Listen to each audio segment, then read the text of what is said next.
Hello friends. Today, Angel and myself will be sharing a Ramadan story with you called A Night of Power, written by Nancy Jo Tayani. Mona, wake up! Come on! Hassan's voice called from her doorway. Ugh. Mona pulled the sheets over her head. Her brother came to the bed and shook her by the shoulders. Get up, Mona! It's time for breakfast! Mona peeked out from under the covers. She looked at her window. Go away, Hassan. It's still night. Of course it is, silly, said Hassan. It's the first day of Ramadan. We have to eat before the sun comes up. Before they went to bed, Mona's father had said, Tomorrow might be the first day of Ramadan. He told them it depended on the moon. Well, there in the sky was a tiny slice of moon, the 9th month of the Islamic year. The holy month of Ramadan had begun. Mona put on her slippers and shuffled down the hall to the kitchen. Sabah al-khair, her mother greeted her. Sabah al-noor, she mumbled in return. Good morning, but it's still night. Yes, it is, and we have a long day ahead of us, so I want you to eat a good meal now, said her mother. Mona sat down and sipped her orange juice. Hassan was already starting on his eggs and eating fool, an Egyptian dish made of fava beans. Each year, for every day of the month of Ramadan, Mona's mother and father did not eat or drink from the time the sun came up until it went down. And last year, Hassan had fasted too. Mona was just 10 years old, but she felt left out. She declared that she would fast this year. Because she was young and still growing, Mona's parents suggested that she fast only until she came home from school. Then she could have a snack. After the sun set, they would all have a real breakfast, which they called iftar. A thin line of light appeared in the sky. Our holy book, the Quran, says that when there is enough light to tell the difference between a white thread and a black thread, day has begun. It's time to pray, the children's father announced. They all washed up quickly and gathered together, facing east for the first prayer of the day. After the prayer, the children's mother said, There's more than enough time to get ready for school. Would you two like to watch the sunrise? Yes, Mona jumped up eagerly. The balcony of their apartment faced east. It's so pretty, said Mona. Oh, you'll get to see plenty of sunrises during Ramadan, said Hassan. Just because he fasted last year, he thinks he's the expert, Mona thought to herself. She made a face at Hassan behind her mother's back. Sunrises are always beautiful. I never get tired of them, said their mother. Mona, she added, I spoke with your teacher last week. She wants me to visit one day and tell the children about Ramadan. We'll celebrate when the month is over by bringing in sweets for your class. She handed Mona an envelope. This note will remind her that you are not eating lunch. You can spend lunchtime in the school library. At school, when the other children went to their lockers to get their lunch boxes, Mona gave her teacher the note. Mrs. Martin smiled. Yes, I remember that it's Ramadan. You can join the class in the schoolyard for recess. Enjoy your extra reading time. Mona found a book. She was eager to read, and time passed quickly in the library. At 12:30, she went out to the schoolyard. Some of the kids, including Alexa, who lived in her building, and Jada, who was in Mona's class, were jumping rope. Mona joined them. Afterwards, all the children rushed to the water fountain. Mona was already gulping down water when she remembered and said to herself, Oh no, it's Ramadan. I'm not supposed to drink till I get home. This fasting isn't going to be easy. Mona ate half a peanut butter and jelly sandwich when she got home. She drank a glass of milk very slowly to make it last a long time. Hassan came in, dropping his backpack by the door. "How'd your fast go?" he asked. "Way too slow," said Mona. "And I messed up. I took a drink of water. Guess it was easier for Mom and Dad when they were growing up. In their country, most of the people fast. And they have shorter working hours during Ramadan," added Hassan. "You'll do better tomorrow." He gave her a pat on the back. When their mother came home, Mona walked up to her sheepishly. "I forgot. I took a drink of water after recess. I'm sorry, Mom," she said. "You tried, Mona. That's what's important," said her mother. "You must have really needed that water, and Allah let you forget. You'll do better tomorrow." As sundown approached, the whole family went to the mosque. All the Muslim community came to pray and share food on this first night of Ramadan. Mom brought stuffed peppers and a kunafa. Mona loved the sweet dessert that was traditionally made for Ramadan. It was fun to break the fast with her friends and their families. The next day, Mona didn't join the line at the water fountain after recess. But later, it was difficult to keep her mind on social studies. She kept thinking about how thirsty she was. After school, Alexa wanted to skip all the way home. "I can't, Alexa," said Mona. "I'm just too thirsty." Alexa reached into her backpack. "Here, have a juice pack." "No, thanks. I'm fasting for Ramadan until I get home. Then I'll have a drink." "That doesn't sound like much fun," said Alexa. "What's the point?" "We give up food and drink to better understand how people who don't have enough to eat suffer. It's to help me become a better, more caring person and become closer to Allah, to God." "Oh, like Lent?" asked Alexa. "No snacks between meals and you try to give up something you like and give to the poor instead." "Yes, like that. Except grown-ups don't eat or drink from the moment the sun rises until it sets for the whole month." "Wow," said Alexa. "That sounds really tough. So do you feel closer to God yet?"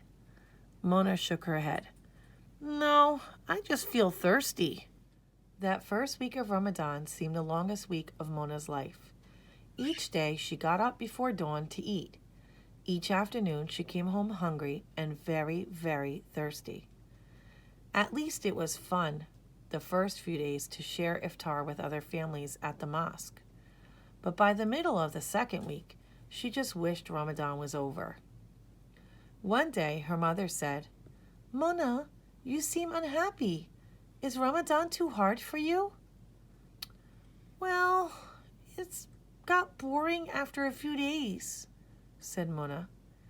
"It's supposed to be an opportunity to learn self-control and to think about ways to help others. If it is not working for you, you don't have to fast. You are still very young." "Yeah, I know, Mom. Maybe I'll just fast till this Friday." The next day, Mona noticed that Jada, who sat next to her in class, was late, as usual. Jada kept fidgeting and looked uncomfortable. "Jada, are you all right?" Mona asked. "It's just that my stomach hurts. I'm hungry," said Jada.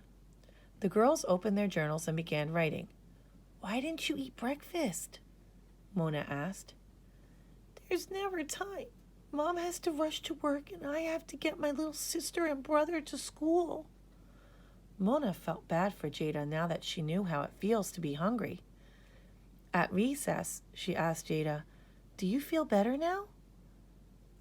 "Definitely, but how come you haven't been to lunch for days?" "I've been fasting for Ramadan. I eat before dawn and skip lunch," said Mona. "You mean you don't eat on purpose?" Jada looked surprised. "But then you eat dinner, right?" "Yes, after sunset." Jada shook her head. At their pre-dawn breakfast the next morning, Mona told her mother about the girl in her class. "I feel bad for Jada, Mom. She's hungry and most mornings she doesn't feel well." "Why don't you take her some fruit, maybe cheese and crackers? Mona's mother suggested. Do you think your teacher will let her eat them? She asked. Maybe, if she does. If first thing while we're writing in our journals, said Mona. Mona packed a breakfast snack. When Jada came in, just before the late bell, Mona slipped the food onto her desk. What's this for? Jada asked. For you, so your stomach won't hurt. Eat it, whispered Mona. Jada popped a grape into her mouth and mumbled, Thank you. Thanks again for those grapes and the cheese, said Jada at recess. It really helped. Tell me more about why you're not eating. How long are you going to do this? Ramadan's a lunar month, about 29 days. We're more than halfway through. The Prophet Muhammad told us to fast as an offering to God, and it's to teach us discipline so that we can also resist sin. Wow, and I thought it was hard just doing without breakfast. Mona laughed. But I do eat breakfast, Jada, she said. I just eat it really, really early. And you could say we have a second breakfast, 'cause that's what we call it when we eat at sundown. Break fast. After school that day, Mona decided to wait until iftar to eat, and she thought for a long while about Jada. They had never talked much before, but she and Mona were beginning to know each other, and Mona realized that she liked sharing with her. Certainly, you can invite Jada to dinner, Mona's father said when Mona asked her parents for permission that evening. Invite her whole family, Mona. Do you think they would like to come on Friday? Her mother asked. Mona nodded enthusiastically. Can Alexa and her parents come too? Then it can be a Ramadan party.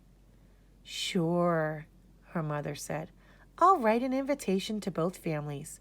But Mona, today is a special day for you, isn't it? You fasted the entire day. Yes, I did, said Mona proudly. And I think I'll fast all day tomorrow, too. Mona gave the girls the invitations at recess. Ramadan is a time when we share. I thought you might like to learn a little more about it.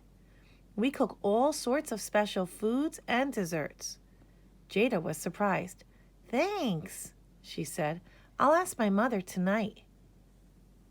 I'd like to try some of those foods, said Alexa, and see you eat for a change. In the morning, Jada gratefully accepted a breakfast snack from Mona and told her that her family would be happy to come to iftar on Friday. That's terrific, said Mona. Papa thinks Friday will be the night of power. It's very special. Night of power? Well, is it Friday or not? Asked Jada. It comes somewhere in the last 10 days of the month of Ramadan, explained Mona, but it could be a different day each year. Seeing that Mrs. Martin was looking at them disapprovingly, they each returned to their writing journals. Mona slipped a note to Jada which said, It's supposed to be a night when good deeds are returned. The Quran says, better is the night of power than 1,000 months. Jada showed Alexa the note at lunch. They tried to guess what might happen. At Friday recess, the girls were very excited. Alexa wrinkled her nose when Mona described the stuffed vegetables she had helped her mother prepare. But the desserts, kunafa and kataifi, sounded wonderful. I love hummus and falafel, said Jada, so I bet all the food will be great. Anyway, if this is the night of power, who knows what will happen? If nothing else, said Mona, it's a miracle that I don't even mind fasting all day. The families arrived just before sunset. Mona's dad explained that his family would pray and he invited the others to watch if they liked. Alexa and Jada shared embarrassed giggles as they watched Mona and her family pray.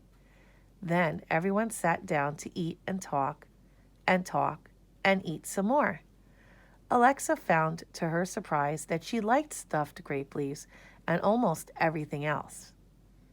And everyone loved the desserts. I can't decide which one I like better, said Jada. Agreed Alexa. So, do you think anything powerful happened tonight? She asked. Yes, said Mona. This Ramadan has been the best month of the whole year. We formed a powerful friendship. The three girls looked at each other. They nodded, smiled, and hugged. Jada was one of the first students in class on Monday. You're early today, said Mona.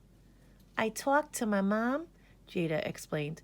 We figured if you and your family could get up before dawn so you could spend the day not eating, we could get our family up a half hour earlier each day so we kids could eat breakfast. So we did. That's terrific, said Mona. For the Eid, the holiday at the end of Ramadan, Mona's mom took time off from work to come to school. With Mona's help, she explained how and why Muslims fast during Ramadan. Then Mona, Alexa, and Jada passed around kunafa and kataifi to all the students.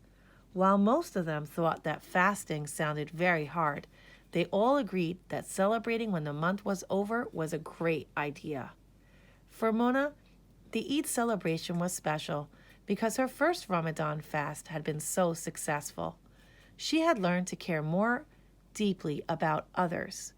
And the night of power, the anniversary of the night Muslims believe the first verses of the Quran were revealed to the Prophet Muhammad, was the night Alexa and Jada learned to better appreciate Mona's religion and become her best friends. Acknowledgements. Many thanks to Mehdi Al-Afifi and Adil Matar for accuracy in cultural details, Joseph Matar and Evelyn Speedy for their editorial guidance, and Jean Margolski for much-needed technical assistance. Their invaluable input and help is most appreciated. Arabic terms. Allah, the Muslim word for God. Eid, the holiday that marks the end of the month of Ramadan.